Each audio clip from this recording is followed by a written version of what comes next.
Bismillahirrahmanirrahim. Assalamualaikum warahmatullahi wabarakatuh. Kembali lagi bersama saya Ferry Purnawan di podcast Bawaslu Provinsi Banten. Selalu ada cerita di balik demokrasi. Wah, ketinggalan saya. Ketinggalan. Harus ulangi. Sip. Selamat datang di podcast Bawaslu Provinsi Banten. Selalu ada cerita di balik demokrasi. Alhamdulillah kita di Ramadan kali ini ya, kita tetap sehat ya. Alhamdulillah. Puasanya gimana? Alhamdulillah. Kalau perempuan biasanya ada halangan ya. Jadi ada keistimewaan tersendiri di bulan Ramadan. Jadi tidak harus puasa ya, karena ada boleh nggak berpuasa gitu. Tapi tetap harus diganti. Harus diganti, iya dong, harus diganti. Saya kedatangan tamu dari Bawaslu Kota Tangerang, namanya Bu Siti Fatonah. Nama nama artisnya namanya Syifa. Iya betul ya, seperti itu. Betul. Gimana kabarnya Bu Syifa? Baik. Saya panggilnya Bu Syifa aja ya. Iya boleh. Gitu ya. Kalau Bu Siti Fatonah kepanjangan. Betul. Nanti takut keserempet ya. Takut keserempet. Bu Siti Fatonah. Bu Siti Fatonah. Bu Syifa. Bu Syifa. Selama beberapa menit ke depan kita diskusi, ngobrol santai tentang demokrasi. Demokrasi itu seperti apa, Bu?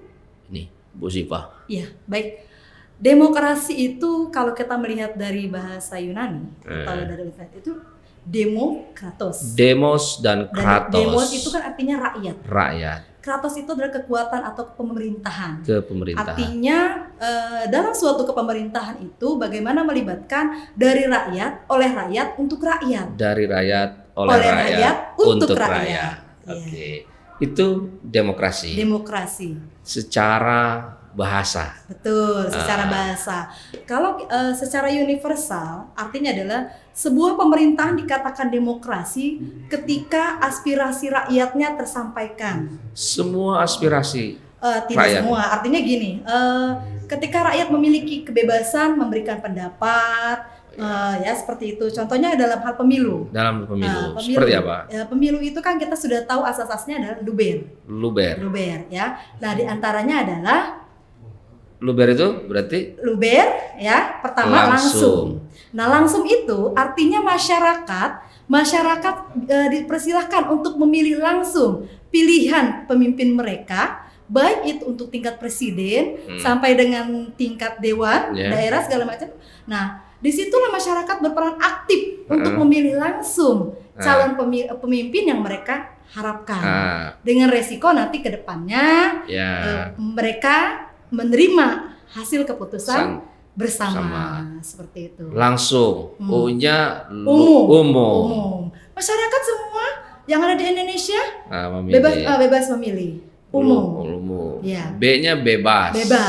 Bebas memilih siapa saja yang menurut hati nurani mereka. Ya. Dan rahasia. Rahasia tentunya, tapi walaupun mereka memiliki kebebasan, tentunya harus dijaga kerahasiaannya. Jadi jangan sampai nanti dikasih tahu sama yang lain. Nggak boleh ya. Apalagi mengajak untuk memilih, karena kita tugas fungsi Bawaslu salah satunya adalah mengawasi seperti itu. Mengawasi, oke. Bawaslu Kota Tangerang. Oke. Bu Syifa, bagaimana sih implementasi demokrasi perspektif kepemiluan itu? Ya, kalau kita melihat implementasi dalam kepemiluan demokrasi itu khususnya untuk saat ini, kalau dulu kan kita melihat bahwa ketika pemilihan anggota dewan legislatif itu diajukan legislatif itu hanya diajukan 3 orang, diajukan ke presiden, lalu di-ACC oleh gubernur dan lainnya. Namun pada saat ini berdasarkan Undang-Undang Nomor 7 2017, maka untuk baik itu pemilihan presiden maupun pemilihan anggota dewan, legislatif dan yudikatif maupun eksekutif itu semua kita dilibatkan masyarakatnya secara demokrasi yang tadi saya bilang bahwa asas luber itu dilaksanakan dengan baik sehingga proses demokrasi diterapkan dalam pemilu baik itu dari 1945 sampai dengan sekarang ini saat ini. Gitu. Mungkin kalau miniatur kecilnya dalam keluarga mungkin ya. Nah, Demokrasi itu kalau di dalam keluarga itu kan kita sering mengadakan yang namanya musyawarah. musyawarah Nah, baik untuk itu mufakat ya. Nah, musyawarah untuk mufakat sesuai dengan agama Islam juga namanya syuro ya. Kita sebelum memberikan namanya istihad gitu kan, ada ijma yang namanya disebut persetujuan seperti itu, ya kan? Jadi artinya diperlukan musyawarah dulu. Begitu pula keluarga. Dalam keluarga Betul. ya. Jadi dalam hal keluarga, dalam muamalah ya kehidupan sehari-hari ataupun terkait tentang politik diperlukan yang namanya syuro atau musyawarah. Gitu. Ya. Selama di Bawaslu, tugas-tugas fungsi Bawaslu sudah dilaksanakan ya, Bu Syifa bersama kawan-kawan ya, komisioner yang lain. Apa yang dialami Bu Syifa ini selama melakukan pengawasan? Apakah itu berdampak juga pada kehidupan di keluarga? Karena memang kan perlu ekstra ya, betul, kerja di Bawaslu itu. Nah itu kan bagian dari demokrasi itu. Apakah anak, suami ya, itu mengizinkan atau mengikhlaskan ya hari-harinya Bu Syifa ini kan harus kerja ekstra ya di Bawaslu. Betul. Gimana Bu? Ya, sesuai asas demokrasi itu kan hak-hak asasi manusia. Nah, saya ini kan disebut manusia itu kan manusia laki-laki dan perempuan, ya kan. Ketika kita memiliki sebuah pendapat dalam demokrasi itu kan boleh mengeluarkan pendapat. Ketika kita mempunyai aspirasi ya untuk mengeluarkan pendapat, ketika kita ingin berkecimpung, artinya beribadah dalam kegiatan pengawasan pemilu, maka tentunya perlu musyawarah. Nah, musyawarah itu di dalam keluarga sebelum saya berkecimpung dengan teman-teman, saya musyawarahkan dulu dengan keluarga. Artinya yang terdekat adalah dengan suami, gitu kan. Juga dengan pihak keluarga bahwa dalam memutuskan saya untuk menjadi seorang anggota pengawas Bawaslu ya, penyelenggara, gitu. Tentunya ini membutuhkan kesepakatan bersama. Artinya kesepakatan bersama ini dengan ketika kita semuanya sudah memutuskan, akhirnya mereka menyetujui, tentunya resiko apapun itu harus kita terima. Ketika misalnya maaf saya pulang pagi atau Bu Toyib ya jarang pulang gitu. Ya. Jadi sekali pulang bawa baju kotor koper gitu kan, gitu. Atau seperti yang tadi ketika saya mau berangkat gitu kan. Jadi ketika teman-teman laki-laki semua sudah ini, saya terpaksa harus nyetir sendiri, siap dengan waktu yang 30 menit menuju Tangerang menuju provinsi, itu pun salah satu resiko yang harus disiapkan. Nah, kalau kita bicara musyawarah itu kan sama aja dengan demokrasi. Artinya ketika kita memutuskan menjadi Bawaslu, tentunya banyak hal yang harus dimusyawarahkan, baik itu keputusan-keputusan pribadi ataupun keputusan untuk bersama lembaga seperti itu. Dalam keluarga misalkan ada protes atau tidak dari keluarga anak katanya atau dari suami, ini jarang pulang Ibu Toyib ya gitu ya. Kebetulan karena memang saya berlatar belakang aktivis, artinya dari saat saya menjadi mahasiswa sampai menjadi ibu rumah tangga, bahkan kebetulan juga banyak latar belakang sebelum menjadi seorang Bawaslu, pernah menjadi RT juga. RT, ibu RT berarti ya, ibu RT. Jadi hal-hal seperti itu sudah terbiasa. Sudah terbiasa sehingga mereka tidak mengkhawatirkan, dan mereka tahu bahwa ketika ada hal-hal yang memang harus saya tangani, kapanpun itu mereka menerima. Jadi gitu. Wonder Woman ya, Wonder Woman. Sebenarnya semua juga wonder gitu kan, laki-laki wonder, perempuan wonder. Cuma memang tadi butuh komunikasi yang baik dan butuh kesepemahaman yang sama. Seperti memang itu. Di Bawaslu itu pasti berbeda dengan lembaga-lembaga lain ya. Betul. Apalagi berkaitan dengan tadi di keluarga ya. Betul. Karena memang harus ekstra tadi. Nah, kita kembali lagi kepada demokrasi ya. Bu Syifa, adakah korelasi antara demokrasi dengan nilai kepemiluan dan nilai-nilai religiusitas? Oke, baik. Tentunya ada ya. Kita antara demokrasi secara agama, yang tadi saya bilang bahwa ada syuro, ya syuro musyawarah, ya ijma itu adalah kesepakatan bersama. Kalau secara Islam ya. Lalu yang terakhir adalah istihad. Istihad itu adalah dari kesepakatan itu bagaimana memberikan pengertian yang sama. Seperti itu. Nah, sedangkan demokrasi secara masa kini atau secara modern itu kan bagaimana kita sama-sama memberikan masukan atau pendapat gitu kan, sehingga memberikan kesepakatan yang sama dan akhirnya memberikan keputusan yang memang harus kita terima sama-sama. Harus diterima sama-sama. Betul. Kalau di rumah mau masak, ditanya suami pengen makan apa, anak pengen makan apa, itu ya. Itu bagian dari demokrasi berarti ya. Betul. Ternyata semua dimasakin ya, semua dimasakin. Salah satu sehingga untuk ini lagi puasa ngomongin makanan. Waduh, bikin jadi lapar. Nggak apa-apa, nggak apa-apa. Apalagi pas bulan puasa gini, pasti tajil ada yang mintanya es campur kan gitu ya, ada yang mintanya es teh manis, itu beda-beda. Nah, sebagai ibu rumah tangga kan harus demokratis. Betul. Jangan memaksakan kehendak ya. Tentunya itu salah satunya. Tidak boleh kita terlalu menekankan apa yang menjadi pendapat kita. Iya. Jadi harus demokratis dalam kehidupan kita sehari-hari ya. Jadi harus juga kita memperhatikan orang lain, kita mendengarkan pendapat orang lain gitu ya. Hak minoritas pun harus diperhatikan. Oke. Bu Sipa, balik lagi ke demokrasi. Bagaimana nilai pengalaman demokrasi dalam peran sistem pengawasan yang selama ini Ibu lakukan di Bawaslu Kota Tangerang? Ya, kalau kita pahami pemilu tadi kan ada luber. Lalu bagaimana pemilu ini bisa terlaksana dengan luber?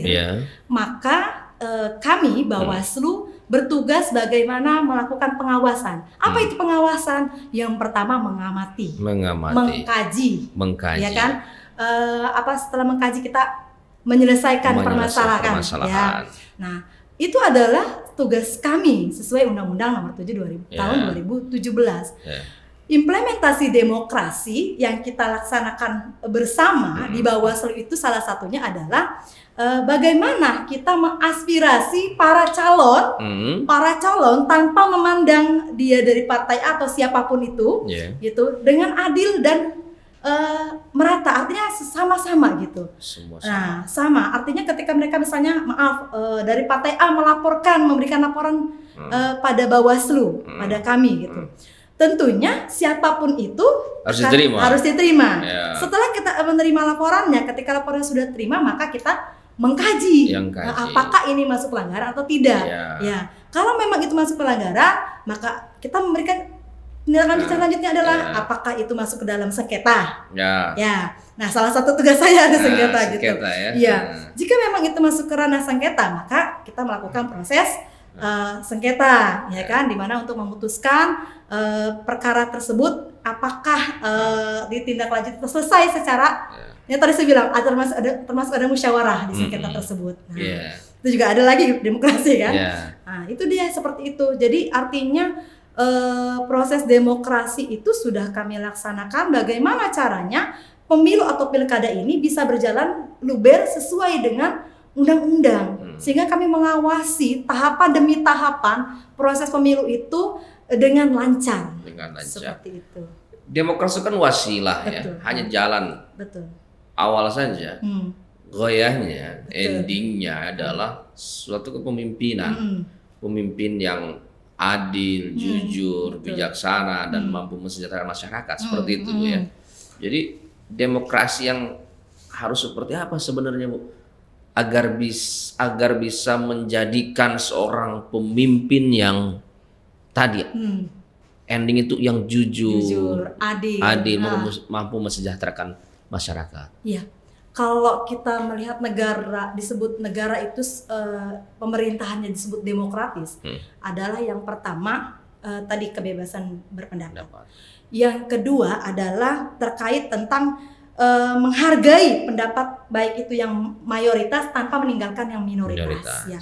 Yang ketiga adalah kewajiban memberikan pendapat siapapun itu, artinya siapa saja, dari mana saja, tanpa melihat pandang bulu, ras, golongan dan sebagainya. Ras, golongan, keagamaan, harus tetap diterima. Nah, seperti itu.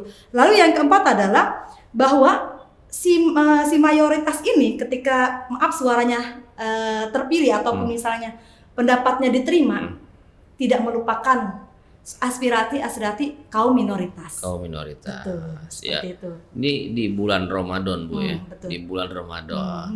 Kira-kira implementasi dari demokrasi dengan hikmah-hikmah di bulan Ramadan seperti apa, Bu? Baik. Kalau di bulan Ramadan ini kan sebenarnya bulan yang penuh kasih sayang, penuh rahmat. Penuh rahmat. Ketika kita bebas berpendapat, memberikan bebas berpendapat itu adalah sebuah rahmat Allah Subhanahu wa taala. Artinya sebagai manusia kita diberikan sebuah anugerah, ya kan? Begitu pula seorang pemimpin. Seorang pemimpin ketika dia bisa mengakomodir rakyatnya atau mengakomodir para anggotanya, maka dia dapat menjalankan demokrasi yang tadi saya bilang, adanya musyawarah, adanya kebebasan mengeluarkan pendapat, sehingga akhirnya kesepakatan itu bisa dijalani bersama demi untuk kedamaian bersama, untuk kebahagiaan bersama dan tujuan yang sama, sehingga apa yang menjadi tujuan Ramadan ini adalah rahmatan lil alamin. Kita bisa merasakan bahwa dengan bebasnya adanya dari rakyat, oleh rakyat untuk rakyat, insya Allah ya negara kita ini termasuk negara yang rahmatan lil alamin. Negara yang baldatun thayyibatun wa rabbun ghafur. Amin. Negara yang damai, tentram, sejahtera ya, tidak ada intimidasi. Tidak ada perselisihan, apalagi pengrusakan alam. Pengrusakan dan sebagainya. Oke, terima kasih Bu Sipa, beberapa menit ini dan sudah. itu juga saya tambahkan ya, itu juga sesuai dengan ayat Al-Quran kan? Iya. Gitu, surat Al-Imran, ya kan? Al-Imran. Di mana dikatakan bahwa apa boleh saya keluarkan ayat-ayat? Boleh. Ya. Silakan Bu Sipa. A'udzubillahi minasyaitonirrajim. Bismillahirrahmanirrahim. Walladzina istajabu lirabbihim wa aqamus shalah wa amruhum syura bainahum wa mimma razaqnahum yunfiqun. Artinya bahwa ketika kita sudah mendirikan sholat, terus menyampaikan amanah-amanah, tapi kita juga dimintakan untuk bermusyawarah. Nah, insya Allah kalau sudah bermusyawarah, rezeki pun ikut semuanya. Artinya banyak sekali sebenarnya ayat-ayat Al-Quran yang mengaitkan dengan. Oke, sahabat Bawaslu semua, saya sudah kurang lebih 15 menit ya, 20 menit berbincang-bincang dengan Ibu Syifa, Ibu Siti Fatona. Serimpet, saya panggilnya panjang-panjang makanya Syifa saja. Nama panggungnya itu. Kita nanti bincang-bincang lagi di episode berikutnya di Room Podcast Bawaslu Provinsi Banten yang selalu ada cerita di balik demokrasi. Oke, terima kasih sahabat Bawaslu semuanya. Assalamualaikum warahmatullahi wabarakatuh. Waalaikumsalam warahmatullahi wabarakatuh.